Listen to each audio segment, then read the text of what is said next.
just a man who does pray at night. How I living better than them. How I looking better than them. Look how I'm feeling better than them. Better than them.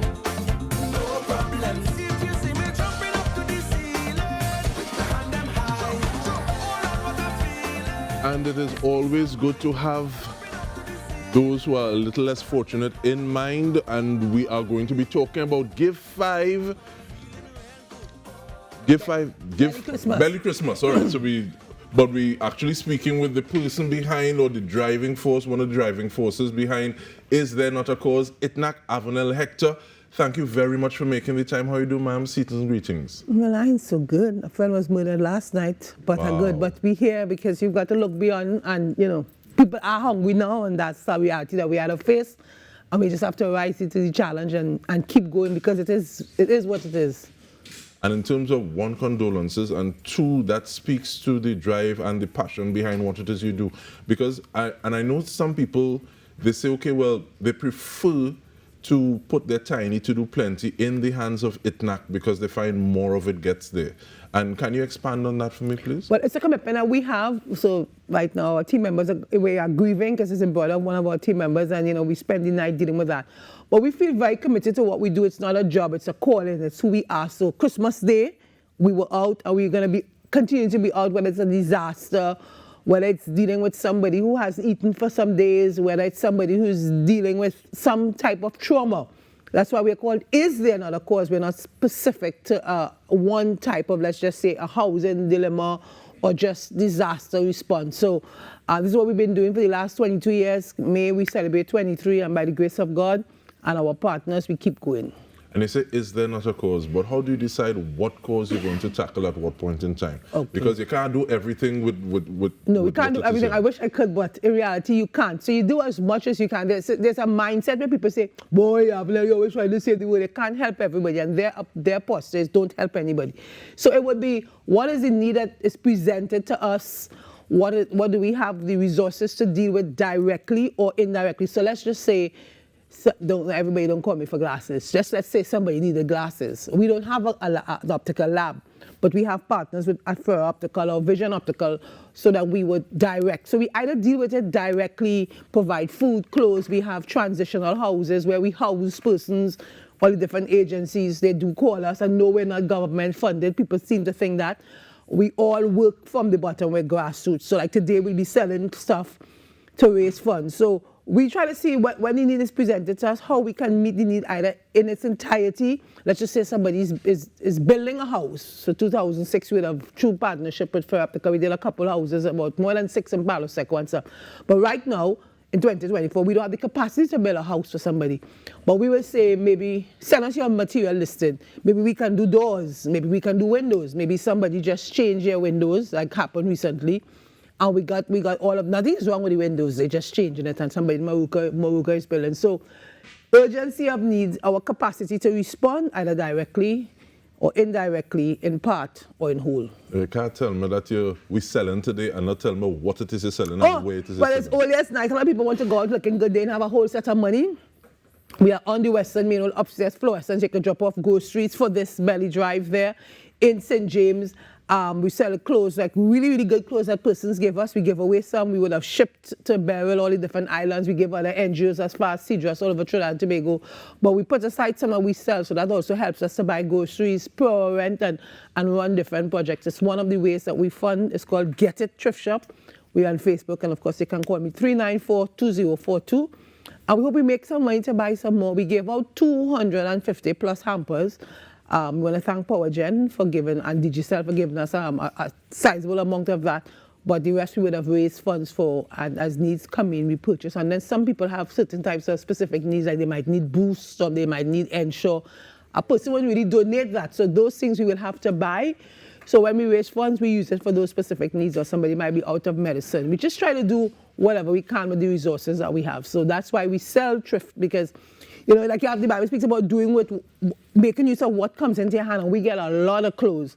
So we decide over the years, you know, we send some away, we give some, but we can also sell some, and we get really quality stuff, and we call it beauty on a budget. And just before we bring in young Kymani, you spoke about there be some things you have to buy because the shelf life may not be as long, Yes. or just people may not donate those sorts of things.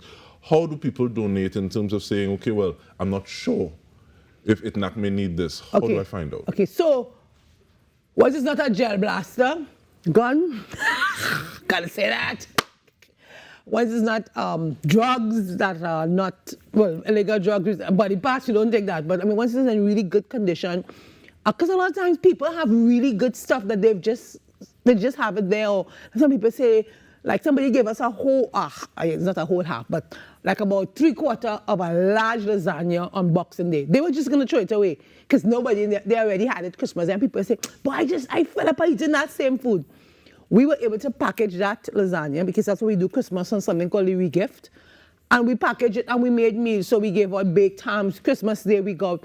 What you are fed up of will be such a great thing. So we take provision, perishable items. It just means a little bit more coordination. People cook meals. Like for example, one of the directors of Digicel on her 60th birthday, she did 6-day meals. So anytime you have an idea, I'm sure we can sit and we can find how this can make an impact to go some distance to help persons. I mean, the Belly Christmas initiative with Kymani, this is the second year we're doing. We ask people to give at least $5. We have cash up for the people away. They can go to the bank. I said we have in Tobago, upstairs in Portmore with the organization. He will mention that. Or they can come right where we are in St. James, upstairs Fluorescence, near to Standards. Or they can call us and we can say, how can we connect? Or what we did this year that really made a lot of sense. For example, if you're in a Rima and you have a hamper, we say there's a family X place and we gave the address and the persons did the delivery direct. So that saved us a lot of manpower. And I guess that also builds that connection as well, because yes, people know Avenel moving up and down the place, but in terms of like making those connections as well. That's what we want, because this year we're doing something called Let Love Win and Be Kind, because we want to foster a culture of kindness. See that vibes we felt with Joshua?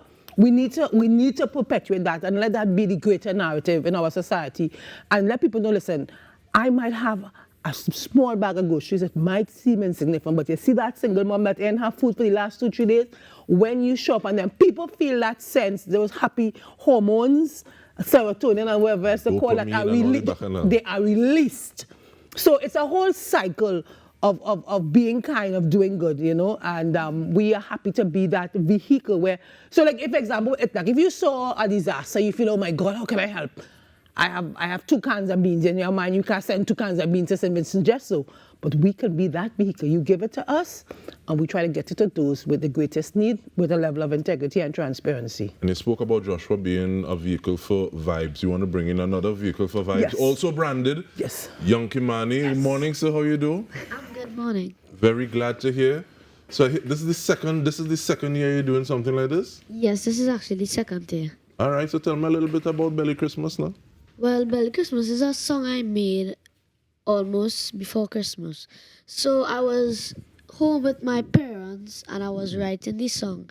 And my mother asked me, what do you want your parent to be? So I said, my favorite thing about Christmas time is the food. So I said I will switch it up with from Merry Christmas all the way to Belly Christmas. And this is how Belly Christmas was created. With that, I feel we could get a piece of music. Sure. All right, so I think, so even before we get into it, because I don't want to say pause, Young Kymani. So we're saying on behalf of Ayinka Will and the entire team, I'm DK Roster. Mr. Q is going to be playing the music for Young Kymani, giving us an idea, just wrapping up this show for you this morning, saying thank you so much for tuning into the Now Morning Show. We have Young Kymani is going to be taking us away with Belly Christmas. Is yours, sir? Let's go! Fruitcake and parcel, sorrel, lamb and gingerbread, celebrating Christmas time, everybody join the line. Hey! Baila, baila! This Christmas season, we're gonna change it up a little bit. It's not Merry Christmas, it's Belly Christmas. It's Christmas time and I am in a paranoia. Mommy say write a song, so I say I will write about food. This season is not only about getting gifts, it's about family time, most important my favorite dish.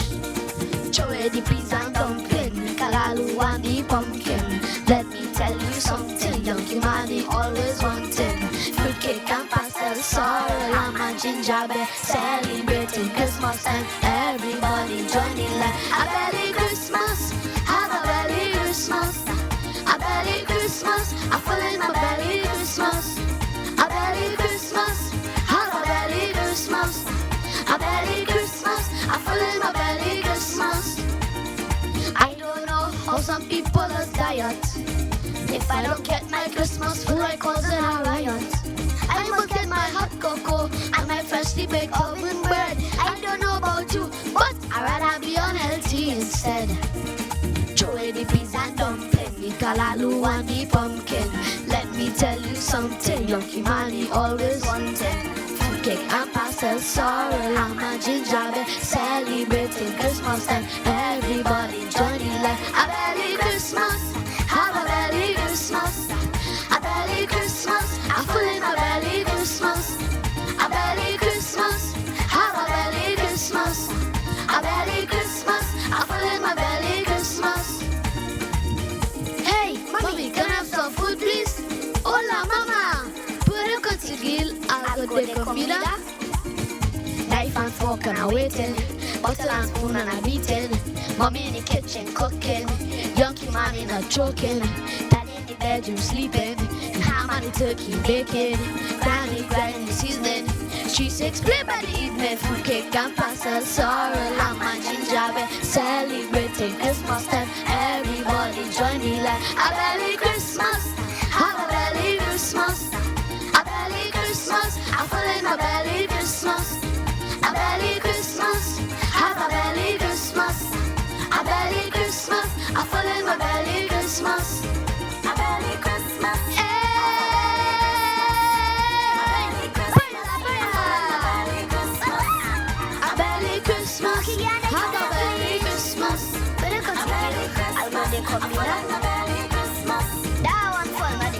Knife and fork and a waiting, bottle and spoon and a beating. Mommy in the kitchen cooking. All you have fun. All you are waiting in line. Have a Merry Christmas.